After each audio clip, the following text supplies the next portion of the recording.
The Leafs continue their phenomenal ways on back-to-backs as they beat the Nashville Predators at Bridgestone Arena in Smashville, Tennessee. And with the Leafs win, the record now improves to 44-20-9 on the year. And they're now 7 points up in the Lightning with a game in hand, so things are looking very nice there.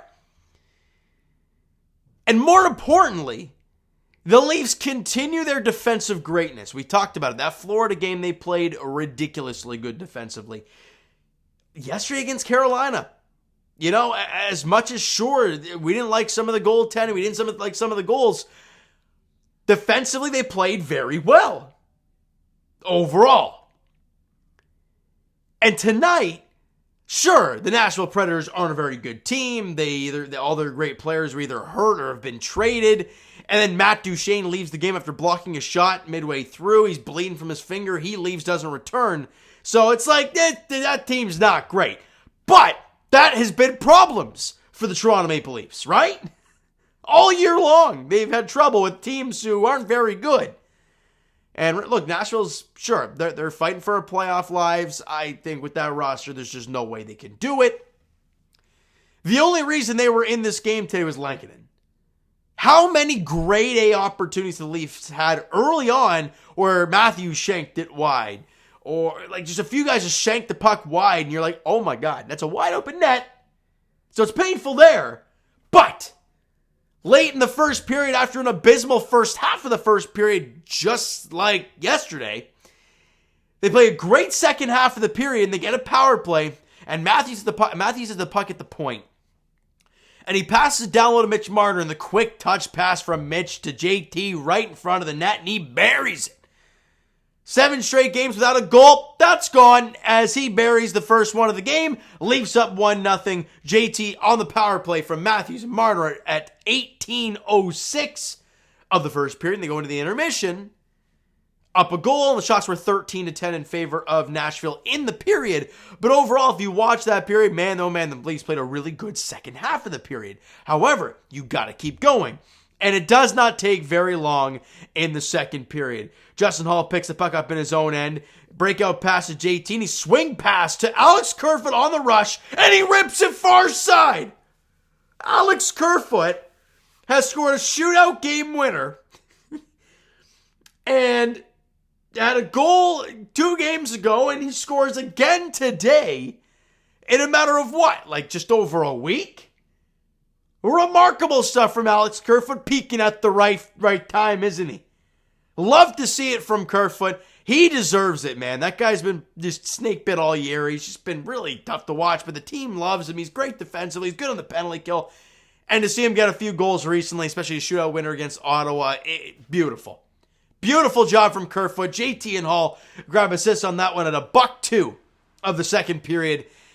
And again, in the second period, like I said, the second half of the first period, and in the second period, the Leafs lock it down. They allow 4 shots in the second period.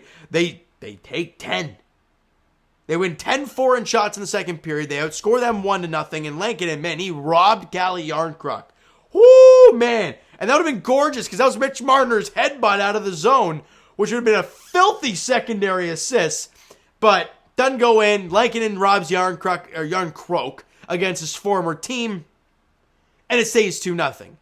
Meanwhile, Joseph Woll's in the other end for the Leafs, and I think he's playing really well. I've said it before, and I will say it again. I truly believe that Joseph Woll, it's a bold one, will be the goaltender of the future for the Leafs. I know, I get it. He's played, 4 games this year, very minimal in his career. But if you watch a game like this tonight, how many, I wouldn't say big-time saves, but how many good saves did he make?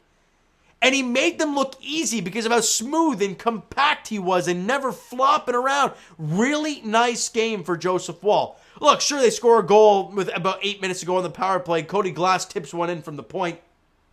Can't blame him for that one. And then the Leafs get a power play with about 5 minutes to go. And first off, after the power play goal, shout out Sheldon Keefe. Calls a timeout, which is bold with 8 minutes to go in the game, and you're winning by 1. He says a lot of things. I don't know. I couldn't read his lips. They go out there. They play a pretty solid couple minutes. Draw a penalty. Beautiful stuff. They get back on the power play, and look, before the Leafs actually go there, they're all huddled up trying to figure out what they want to do here. And what happens? Matthews drops it off for Morgan Riley, who walks into a slap shot, and he fires it on. It gets stopped, but he must have been pretty damn hard shot because it bounces off the goaltender and lands right in front of the crease, and JT wastes no time to bang that into the cage as he's got 2 on the night, 32 now on the year, and the Leafs regain their 2-goal advantage. It's 3-1. But then Tyson Barrie scores, fires one from the point. It's unfortunately tipped in by Justin Hall's leg, and it goes past Joseph Woll, and it's 3-2, and we're like, okay, let's get 2 points here. And they do. They do, and they play some sound defense. Shots on goal in the third period, 14-9 in favor of the Leafs. Yeah, we had the lead the entire third period. Who played like the desperate team? No, it's who played the sound game, and the Leafs did that tonight in their own end, especially in the second and third periods. Joseph Woll was great. I've been a fan of him since the day we drafted, and then I see he's going to Boston College, and I'm like, okay, one of the top hockey schools. Nice, right? And he goes and does his thing there, and you come see him play for the Marlies, and he just looks big and confident, and I'm like, okay, I like this. And then we see what he did last year with the Leafs a little bit. Again, still looking calm. And then just playing, obviously, the season he's had at the Marlies this year where he made the All-Star team. He's been one of the best goalies in the AHL. And then the minimal times we've seen him up this year, he has looked so quiet. Look, the Leafs, you got to give the Leafs credit. They allowed only 25 shots tonight. They played a really good game. But every time Woll needed to make a save that he was supposed to make, and even a few extras, he made those saves. 2 goals, 25 shots for Joseph Woll, a .920 save percentage.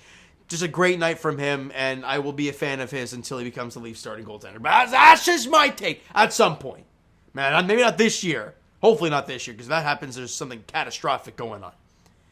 John Tavares had a big night, 3 points in the game, 2 goals and an assist.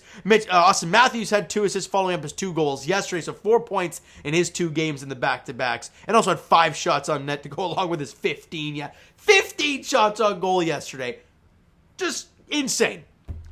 And I had to write Luke Schenn down here because dude had 7 hits. Still leads the league in hits, and they weren't just little foo-foo hits. Now he's pacing guys into the boards.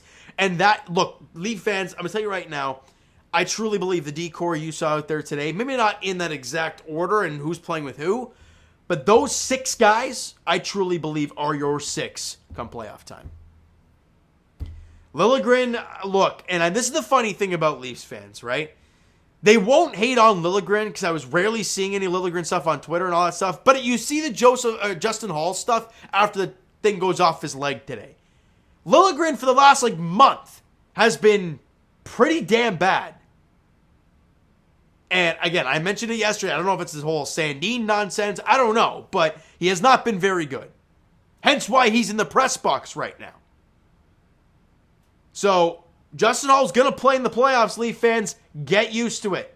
Try and enjoy it. I thought he played pretty well tonight. And I saw it go off his leg and I'm like, I see where this is going. But overall, I thought he played very well. Dude crushed a guy as he was trying to dump the puck in. Then I was trying and had to come over and hit Justin Hall afterwards to send a message or something. That's Justin flipping Hall we're talking about here. I love it.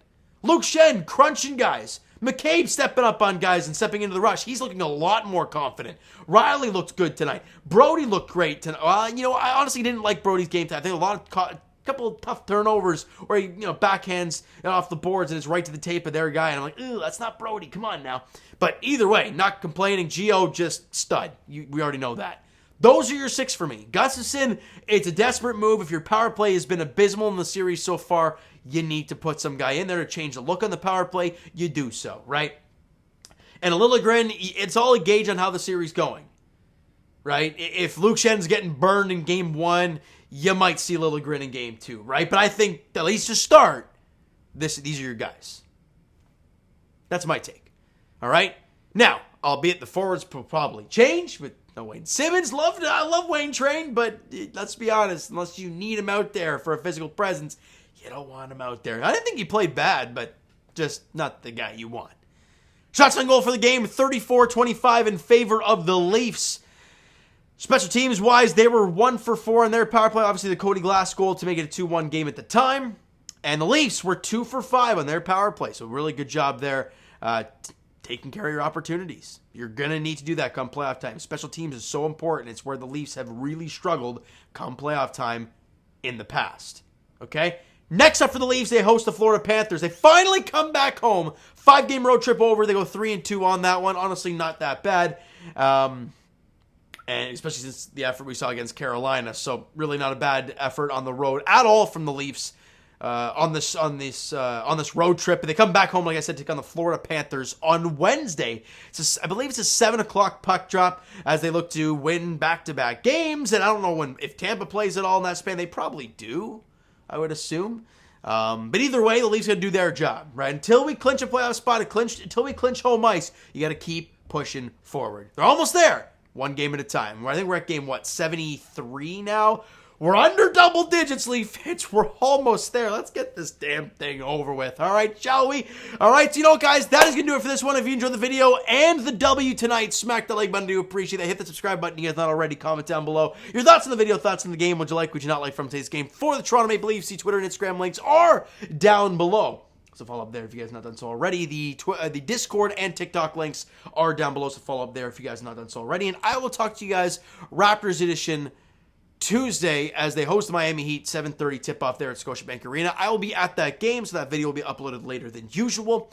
As for the Blue Jays, we'll talk to you guys on Wednesday, as we'll be kind of doing a season preview. Can't flip and wait to get that one done and get the season going there on Thursday. And as for the Leafs, as we talked about, their next game is on Wednesday as they take on the Florida Panthers at Scotiabank Arena. 7 p.m. puck drop there. Thank you guys so much for listening and watching. I hope you enjoyed the video and the W tonight. We'll talk to you guys then.